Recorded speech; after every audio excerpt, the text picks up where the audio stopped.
All right. Good morning, everyone. Welcome to the Connect Secure weekly partner call. Today, we're going to cover a lot of interesting updates regarding the new version. And Shiva is going to get started. So, Shiva, over to you. Hey, good morning, everyone. I'm just going to quickly share my screen.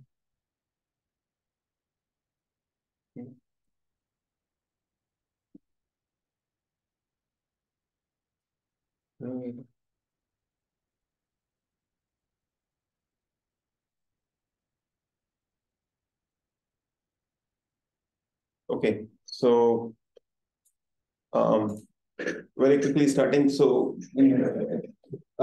finally, the Connect Secure beta is out. We basically going to be calling this a V4 instances and not V3 because we basically have gone through so many revisions of the agent, etc. So that since it's a completely major upgrade, we essentially have moved it directly to V4. And there is a certain amount of confusion with in terms of our older version being called V3 and V2 and the on-prem versions being called a different version. So we are unifying all the versions into a V4 release. We already have dispatched access to 32 partners who are there in the early access. We already basically have seen a few of you basically have logged in and basically started installing agents. So very thankful to all of you who are basically doing this. So the access that is being provided right now is to kind of allow you to essentially install the agent in a few machines that you have and basically kind of kick the tires, look at the reports, results, etc., and then kind of give us feedback so that we can quickly iterate and basically kind of get this release out. We are basically working on a daily release cycle for fixes and features that basically anybody may ask for. And the whole concept of this new beta instance that we've created for all of you is that you will have access to this even post you basically get your live instance and you're migrated, because this is a long-standing pending item that we had for quite some time, which essentially said we want to be able to preview any new feature that you're going to bring out for at least a week or 2 weeks before you essentially kind of push it out to the field, so that we are basically not faced with problems when it actually happens. So we will be essentially using this to kind of stage all the updates before they are released into production. And so you will have an ample opportunity to preview all of the updates and then give us your feedback, and we iterate through it and basically make it better. So this is a beta version that we are basically giving you is not just for this particular cycle, but it's essentially it's going to be ongoing. So you will going forward have access to two instances. One is essentially the beta instance and basically your production instance. We will be basically providing this, and this is a service from our side so that we essentially kind of are keeping everyone comfortable with all of the upgrades that we're going to basically be doing. So for folks who have basically not started, my request is please start on the beta, give us feedback. We've also basically added you to a Teams channel. So essentially, please ask questions. Anything that is there, please reach out to us. We are happy to basically kind of get on a call, help out in whatever way is possible. Because there are certain nuances to the new UI that basically may be a little confusing at first, but I will actually go through some of those pieces basically shortly. What are the next steps? We essentially will be working on the feedback. We'll be essentially kind of working through that. And then basically, I think the next week, Thursday onwards, you folks will essentially be on your Thanksgiving break. And at that point of time, we'll essentially be upgrading all of your instances to have this migrate button in the old UI. So starting from next week, since your instance will also be set up in the locations, you will be able to kind of migrate your instances over at the time that you basically please to into the new instance, and then essentially kind of work on this entire piece. So that way, basically, what we are not forcing any upgrades at this point of time, or it won't be any issue. You can, for example, you can migrate any low risk clients very quickly, and then once you're comfortable with it, you can essentially kind of take on the other clients who are basically there. So then we essentially have, if you if any of you basically still want to join the beta program, we absolutely will welcome you. Whoever wants to join, please basically send a mail to these two any of these two accounts, and we'll basically get you added in there. But as I said, post the Thanksgiving weekend, you will essentially see this UI in the old UI, and you can essentially do the migration at your leisure. Okay. So then very quickly going into essentially how exactly does this work? And I also want to talk about how things are changing for the on-prem version that we are releasing, so that I kind of get feedback on this, because this is basically the plan that we essentially have. So today, our architecture, this is basically to drive home the point that we do not want, we made a very fundamental mistake in V2 and V3, that whole thing, in terms of not giving exact feature parity and then having two branches, etc. And that entire thing is essentially kind of being removed right now.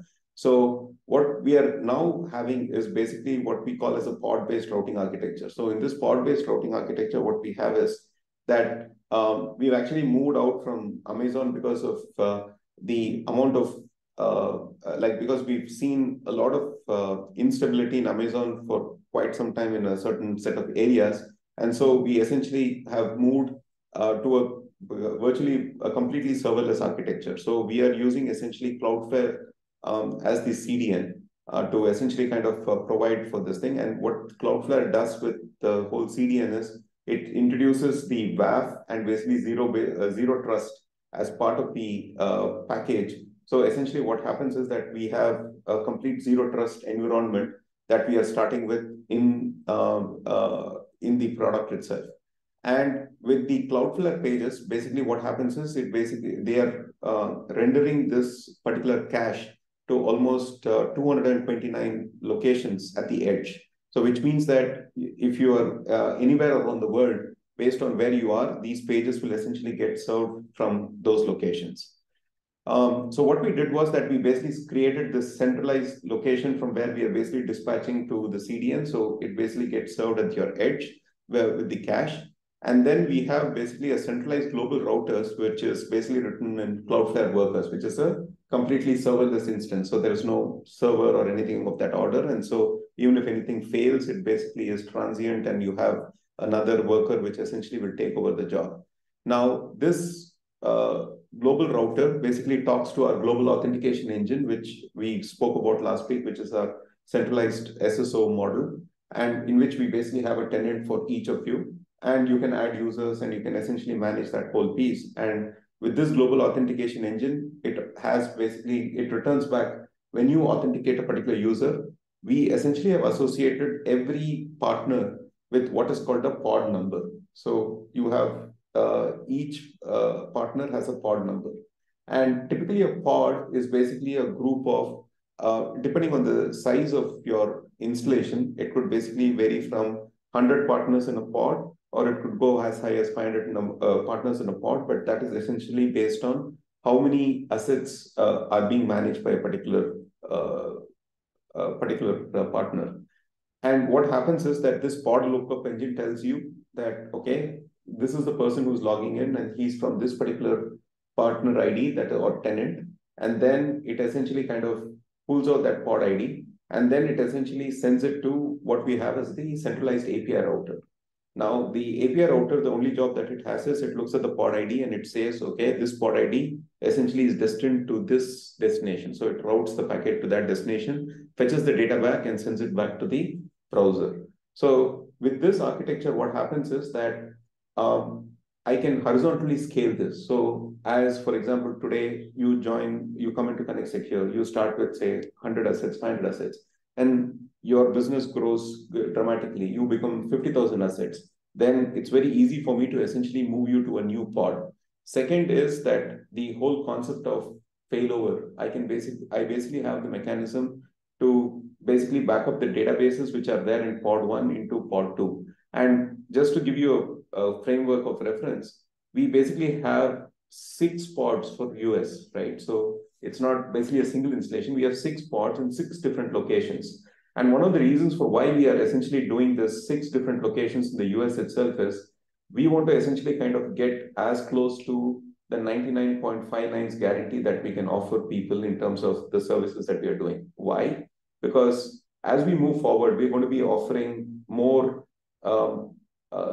more features on this particular product, which essentially will require us to basically be up all the time, and it's not just about scans, etc. So one of the classic examples is today all of our agents are the lightweight agents are real time, which means that when you install it, every 15 minutes, it's basically kind of sending back packets which says what is the change that has happened in the last 15 minutes. And this number, we are going to be shrinking it going forward.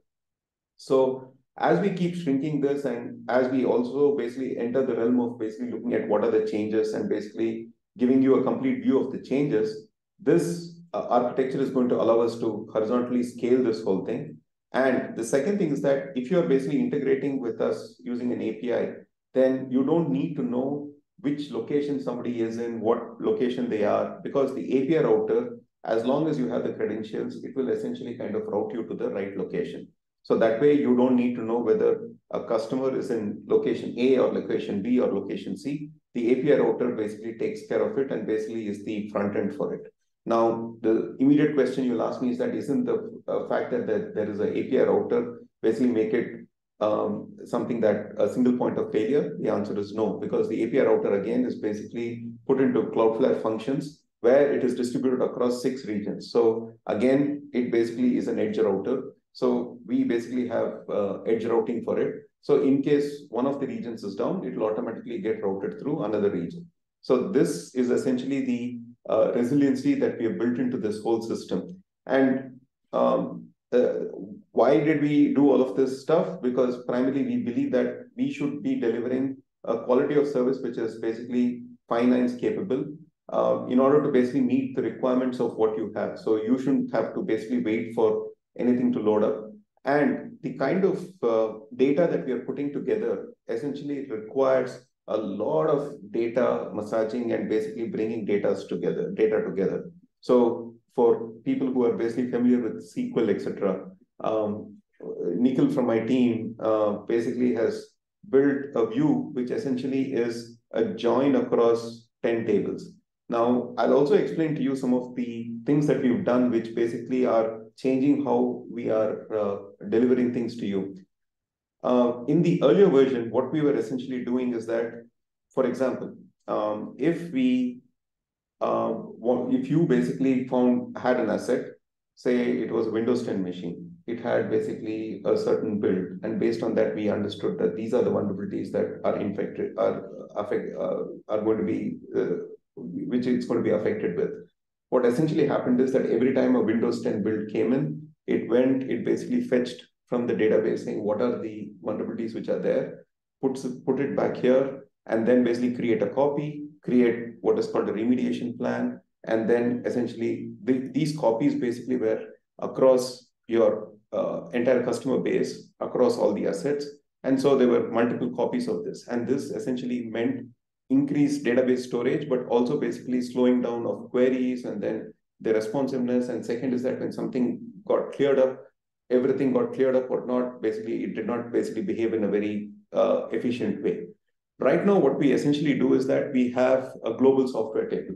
So now, whenever we discover a new piece of software, it goes to the global software table, in which essentially it says, this is the software ID. So it's a software name, this is the version, and this is essentially the vendor. So these are all the details of this particular software. The engine then basically starts off, it goes and basically queries the table to figure out what are the pieces of software that essentially, what are the vulnerabilities corresponding to that piece of software, and what should be done to remediate it. And these are essentially stored in a central table. So the moment a new vulnerability comes in, there is no need for me to replicate or run a scan across all of the, so if, for example, a new vulnerability gets dictated by, say, today I get a new vulnerability on VMware. Now, earlier what would happen, I would tell you that, okay, sir, you have to run a scan. And then when you run a scan, you will essentially get the vulnerability, right? So in the new architecture, you will not run a scan, because the moment the vulnerability is discovered, it will essentially come into the global software table. And because we dynamically pick up what software you have and then we basically show it to you, we essentially know that this new vulnerability has come in, and then you will get notified with a new ticket, and you will essentially get notified in your browser. So there is no question of basically you waiting for this new vulnerability, running a scan to discover the new vulnerability. That's one part of it that we've completely removed. Second, in your lightweight agents, it automatically is scanning for whether you're installing software, upgrading software, uninstalling software. So earlier, what used to happen, we used to tell you, okay, you remediated it. Oh, I'm sorry, but you have to run the scan again. Oh, you forgot to run the scan. Now, no longer that, right? You essentially, the moment you basically kind of run the uninstall or install, it basically will aggregate all of those events for 15 minutes. It will dispatch it. In 15 minutes, your tickets are closed. Everything is marked as remediated and you're done. So that's basically the real-time effort that we're essentially putting into this. Now, the most important thing that I want to essentially ask everyone, especially the folks who are basically on-prem, is that what we plan to do for on-prem is kind of extend this architecture because of two things. One is this entire CDN. In case basically, I know a couple of you who are on-prem, and I know, for example, we have onshore, we have others who are on-prem. But you have a lot of traffic that's inbound into you because of the fact that you essentially kind of host this infrastructure on your side. And what my understanding is that what's most critical is that the data should be resident within your system. But if you really look at it, we can use the CDN and WAF protection with the UI. So the UI can be rendered from the CDN. And basically, you can authenticate globally, but then all of the data that basically you get from your customers will be on your premise. We will essentially not be moving it. The only thing is that that gets transported through this to essentially your page and through an end-to-end SSL connection. So in that particular case, would it be okay that this on-prem is basically a complete backend engine, and it has all the storage, it has all of the services, it has all of the notification pieces, so none of it is essentially outside. However, the user interface and the routing is essentially handled centrally. So this is something that I want some feedback from all of the on-prem folks, that would this be okay? Or would you essentially want everything to be hosted over there? Because in this case, I can essentially actually reduce the kind of the cost of the machine that you're basically wanting to host, and basically provide you with much better routing and much better resilience in this particular case. It is also possible, as I said, since we have the entire pod deployment that we essentially do, and this is completely automated, I can deploy the whole thing in on-prem also. But this is something that I would leave up to you, because I believe that this would be a far more resilient architecture, and you would be benefit out of the edge caching, because anybody from any part of the world can essentially kind of get data into the system. But at the same time, on this on-prem, we would be configuring it so that it will not take any request except from this API router. So you're secured from that perspective that nobody else can essentially access it. So this is essentially the pod-based routing architecture that we have. Finally, one more thing which I want to talk about is basically certifications. We are now CMMI level 3 certified from a development perspective. So in terms of process audit, they've done a process audit. They have basically kind of done a maturity audit. So we've started with CMMI level 3, and we will essentially move to CMMI level 4 and 5, basically over the course of the next 12 months. And why are we basically getting these certifications? Again, this is essentially to kind of make sure that all of you who place trust in us basically have the appropriate ability to go back to your customers and tell them that I'm working with a company that is certified, and basically here is why I've chosen this company, rather than essentially just saying that I know this person or I know that person. So we will essentially take steps to do this. And for all the folks who know, like we got our SOC 2 last year, we've basically gotten audited twice now. The third audit is in progress, and we will essentially get our second year renewal around the Christmas time. So that also is basically in progress. So just letting you folks know, in the existing product, we basically added Cloud Radial as an integration. So that's basically one thing. And then, so Cloud Radial basically, as you know, is kind of, you can drop in the compliance data and then it essentially does reports and all of those pieces. So that essentially is what we have. Now, what I'm going to do is that I'm going to just switch gears and kind of go to a couple of things. First is I wanted to show you what is basically why is this new version going to be better? The first thing is that especially with external scan and the scans that we're doing even internally, we basically are running a whole bunch of tests, okay? And we have certain tests that since most of you are good security experts, we've taken a lot of, we basically work commercially with Nmap, right? So we basically contribute to it and we get data from Nmap. But what we are also doing is that we are also contributing to it in terms of writing our own LLC scripts and basically getting data out. So today what we are doing is that with the new version that we have, in the older version, we were basically running some minimal scripts, etc. But in the new version, what we basically have is that we have written almost like 675 scripts that we essentially have, which we run against every node based on what is running on that machine. So depending on what is running on that machine, we essentially figure out what scripts are applicable to that machine, and we are running these 675 scripts. So the quality of the output that you essentially see with the new scanner is significantly greater. And I will take you through that shortly. So that's basically one of the things that I wanted to very quickly cover.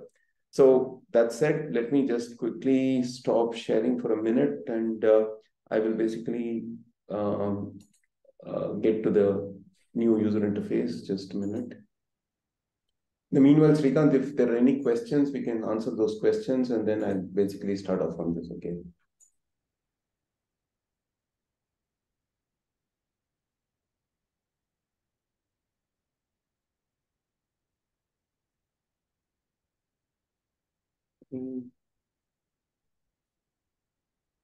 So Shiva, a couple of questions on chat from Chris and Adam. You want to take that up, please?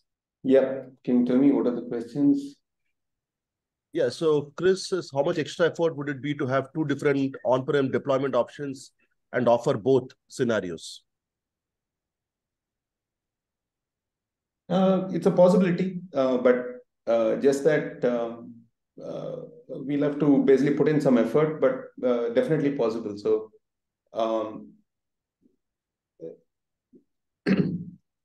okay, that's an interesting thing. Offer both options. We'll take that into advice and basically get back. I'll get back by next week in terms of how difficult would it be to do both of them.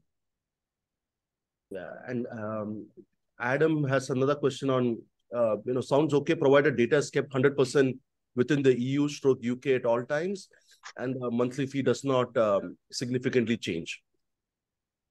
So that's the answer, right? There's no change in the monthly fee, and the data will be kept only in your server. If it's on-prem, it's kept in the EU region. There is no data which is basically transported out of your on-prem server.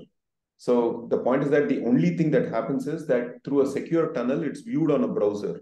So the question is, if Adam, you travel to the US and you're accessing it over a browser, the edge router will essentially connect via TLS to your server, bring back the data and deliver it to the browser. But no intermediary ever stores the data or even caches the data.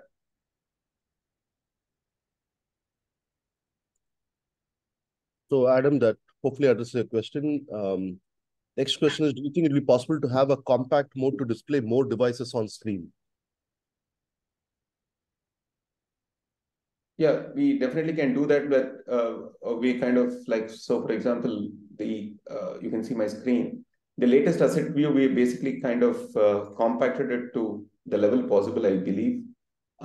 If you want it more compact, we can look at it, but you can see all of the devices. You can see 100 devices in a go, where you can basically see all of this. And if you really look at it, when you click on a particular asset, it essentially kind of opens up this asset right here and basically loads up the entire data over here, right? So it is basically kind of loaded at this point of time. But if you make it any smaller, our only worry is that then it would kind of become too difficult to read, and basically it might, but we are happy to. So what we can do is that we can basically probably, again, as somebody suggested, make it like a option where we basically make it compact. We'll reduce the size of the rows and pack more devices in there.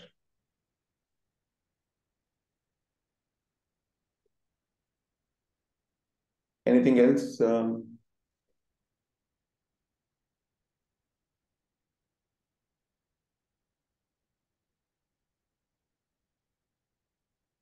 Okay, so basically, I think we covered a lot of this in terms of basically what these things are. Basically, we have the problem categories. So essentially, if you see for every asset, we have problem categories and what these problems basically mean. So then you essentially have things like you can drill down into things like SMB vulnerabilities and all of these pieces.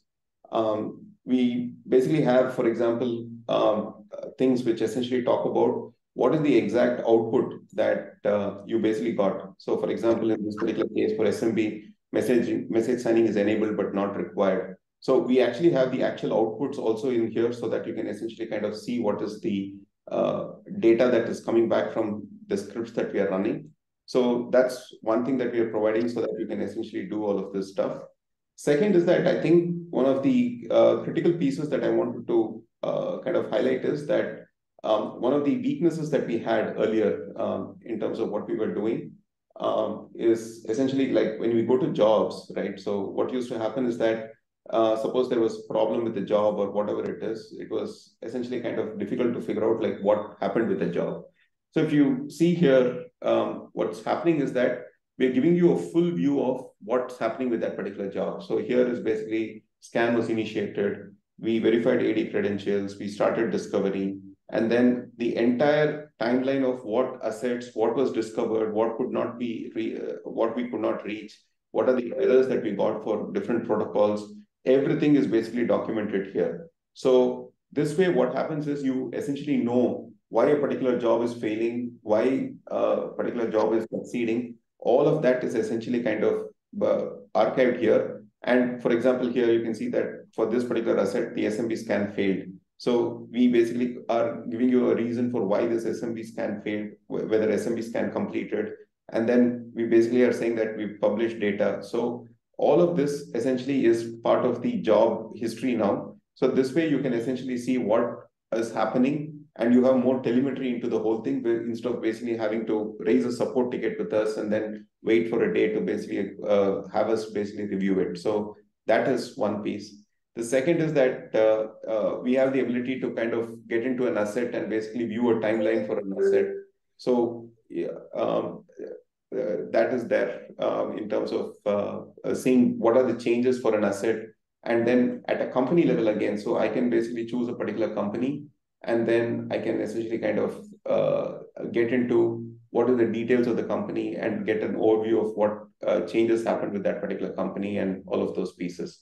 So again, if I get into the overview over here on the company, you can see that you get a very quick view of what is the asset risk score, what is the vulnerability risk score, what is the AD risk score, and all of these pieces.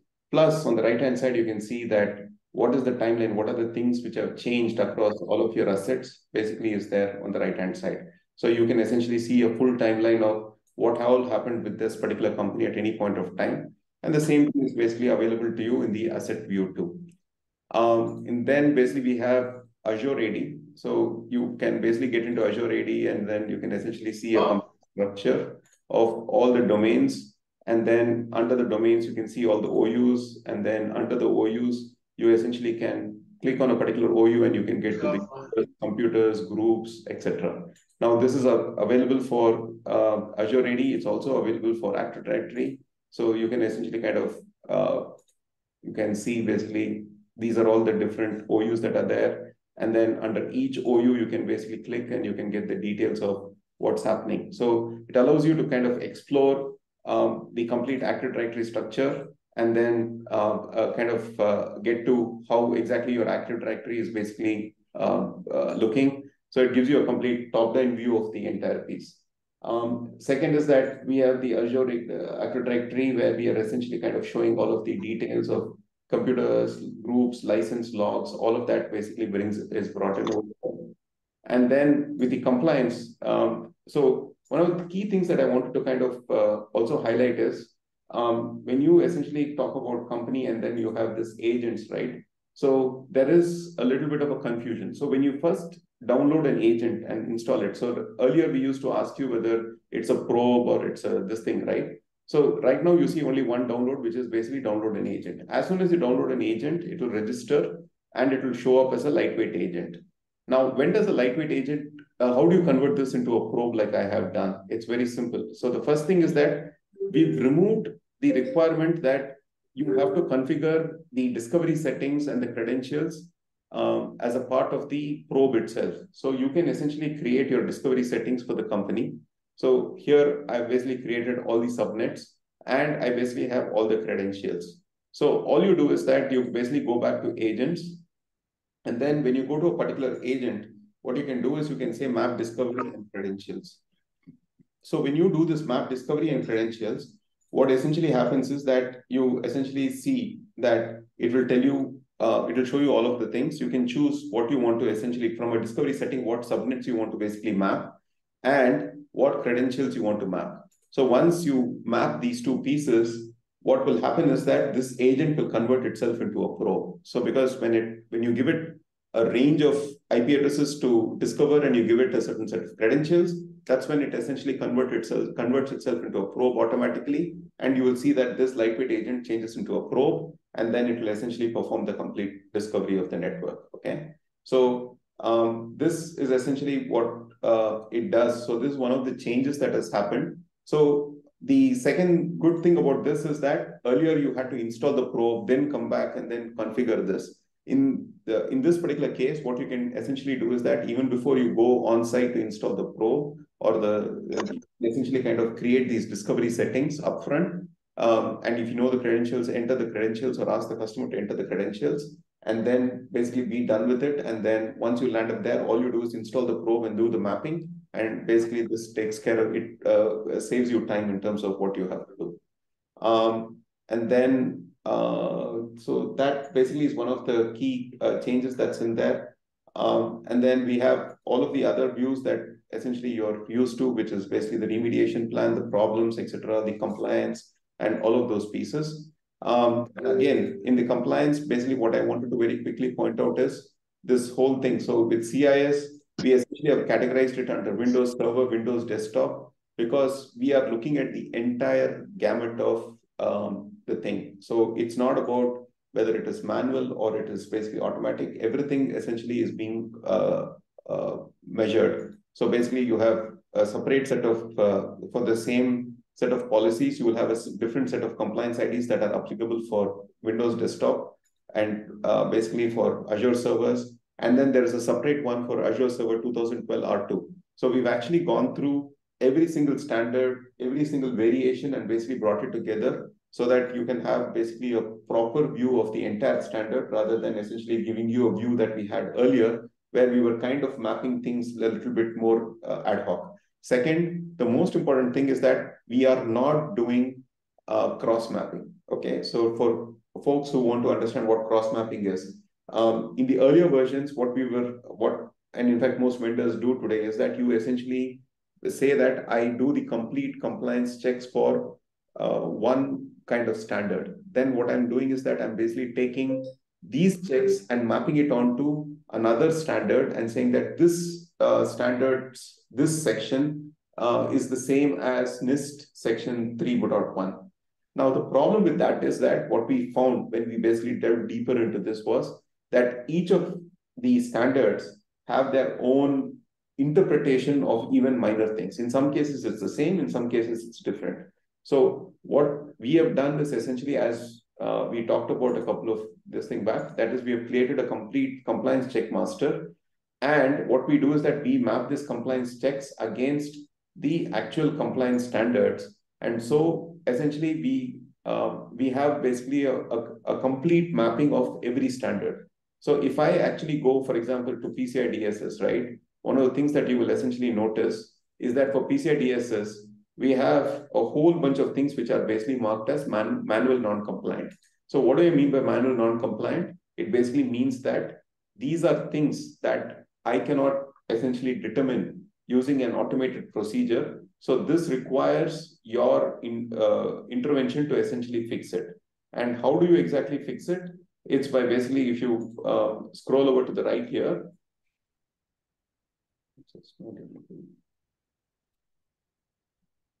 Yeah. So if you basically scroll over to the right here, you will essentially, so over here, basically I can choose that this is essentially a compliance. For this compliance, I can essentially say I'm uploading evidence. So now here you can essentially provide comments, you can upload the evidence, and then you can choose to say whether you're compliant with something or this is not applicable to you. Okay. So in which case, basically you have answered that particular thing, and that essentially is considered as part of your compliance. So this is basically how this manual non-compliant will essentially become manual compliant. And if you mark it as not applicable, then you will see another section which says not applicable over here. Okay. And then the same thing with all of the other standards, we are essentially kind of, we basically have put together, and we are basically bringing all of the other standards also in here.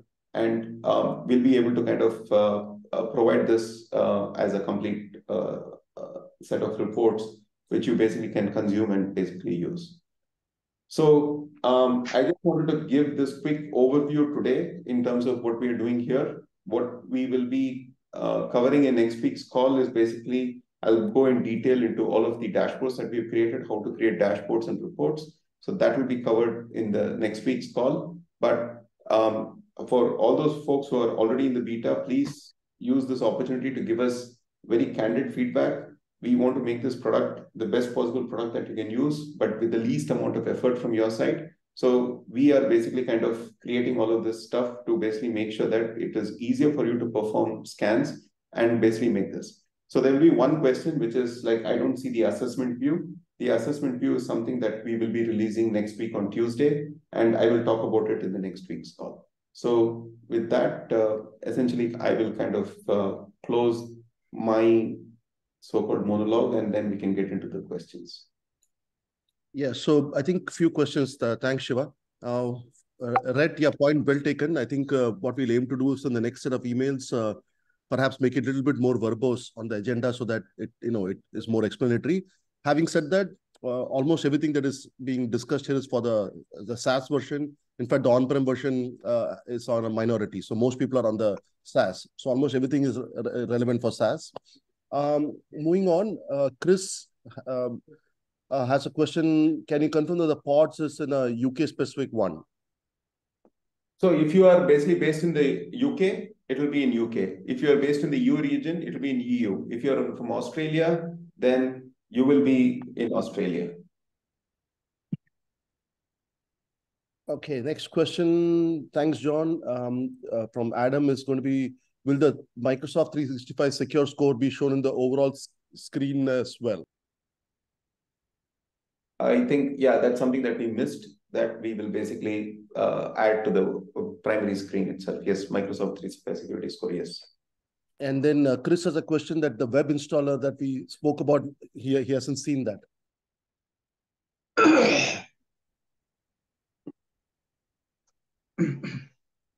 I know of 3 or 4 people who've already basically used it. So, Chris, I will take this back and I will basically get back to you. Swami, can you please note down and get back to Chris on this, please? Sure, sir. Mark has some feedback that they were reviewing the new interface this morning and were not able to find a few things. For example, where can they find the ability to change the time zone for the interface? Point number 1, where can they change the default settings for the environment, that is like number of threads to run, brute force options, session timeouts, etc. So it is basically there in the settings. So Mark, what we will do is that if you're there on the Teams group, what we'll do is we'll take screenshots and basically send it to you as to where you can set up those. In terms of threads to run, we basically have optimized the new engine. So you essentially don't need to basically specify the number of threads. Earlier, basically the way we were running the engine had a problem, would basically spawn out too many processes. What we have right now basically does not spawn too many processes, so you can essentially kind of ignore the threads to run. But yes, brute force options and session timeouts are basically there, and we will essentially send you the screenshot of where it is. And Jonathan has a question that will we still have the option to execute a lightweight scan without any services being installed? Yeah, you will have the option of basically doing just a scan. Yeah. That's great. And then next question is from Mark. With the new agent, when it switches to probe from lightweight, will the Windows service still utilize the dash lightweight or dash probe switch? The point is that we can take those switches, but ideally, when you install, you don't need to provide those switches in the new version.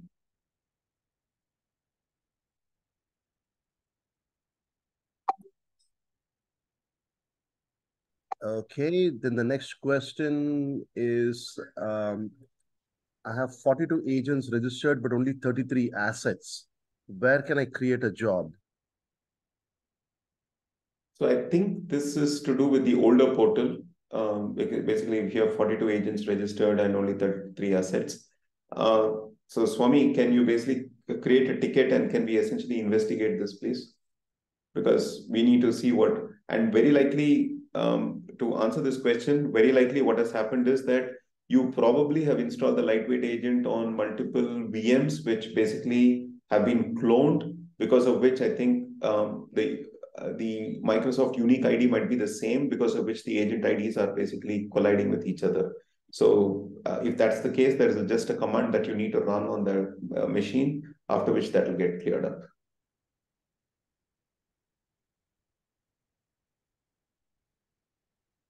Okay. And a job by basically clicking on scan. So the scan, there are multiple ways. You can see a full scan.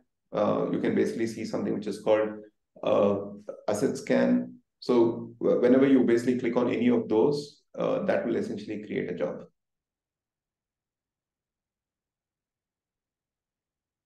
Okay, next question is from Samuel.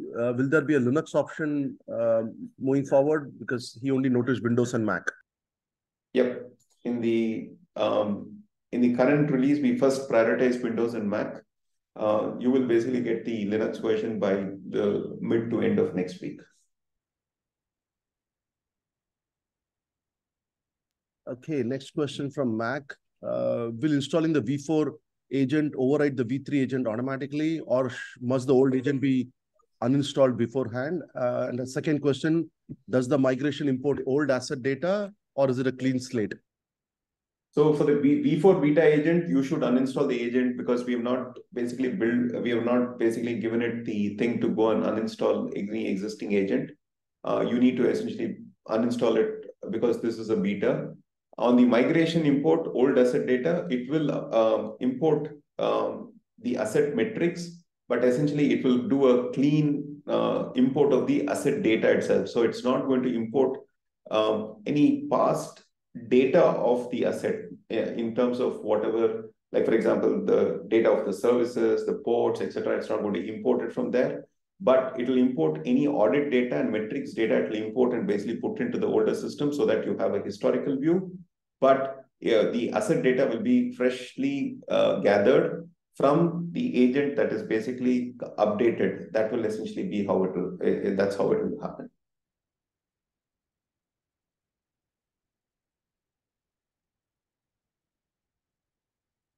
Okay, so Dennis has a question that how can he get access to new beta? So Dennis, just send an email to support@cybersinos.com and we'll get you an access to the version 3.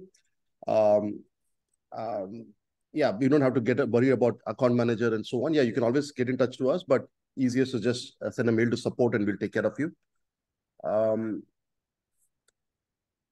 And the next question is from Dennis, that we have clients running scripts to install V2 agents. If those continue to run, will the V2 be installed and then automatically upgraded to V4? Yes, when we basically, when you click on migrate in your portal, if basically you're set for migration, then your agent will automatically upgrade itself to V4. So even if you install V2, it will upgrade to V4. And then there is Kuram as a question: is there any public document to migrate on the new from the old one? So that's basically something that they will get after the Thanksgiving weekend, because that's when they will be able to migrate. As you know, that right now the beta is basically for people to play around with it and basically give us feedback. But post the Thanksgiving weekend, you will essentially see that in your interface, and we'll be releasing documentation with it. Today, we've released the beta documentation, which talks about how you can use the system, etc., which is available on the website. But you will essentially get documentation on how to migrate.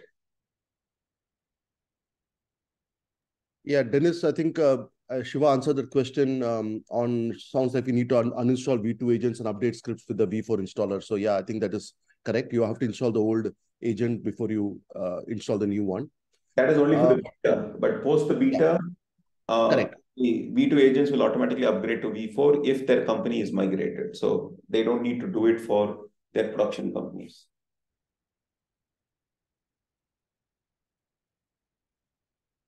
Yeah, and then the last question, that when I use the provided Teams link, Teams says the team or channel does not exist.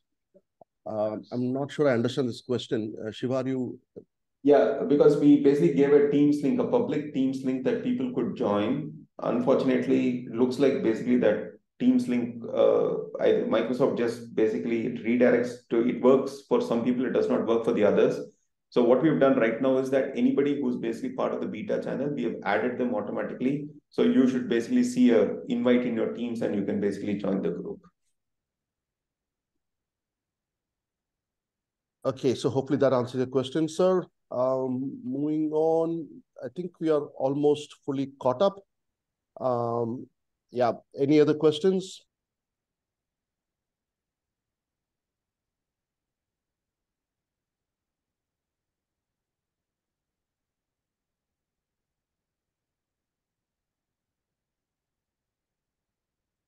Yeah, thanks, Ryan. Yeah, I think any of you having problems, just send an email to ryan@connectsecure.com and we'll get you added to the Teams channel.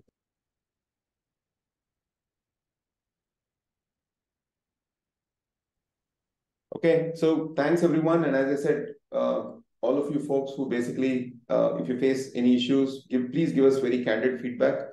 We basically know that there will be certain rough edges right now, but with your help, we will essentially kind of very quickly smash through all of it.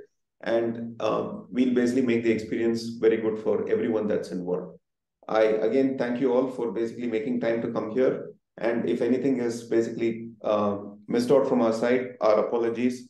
We've been working very long hours, and I want to also, through you, thank all of my engineers who basically have virtually put in like 19 and 20 hours per day, sleeping on tables in the office.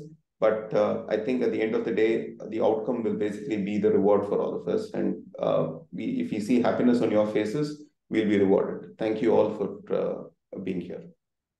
All right, so thank you, everyone, and have a great rest of the week. Thanks, appreciate it as always. Thank you. Bye-bye. Thank you, guys.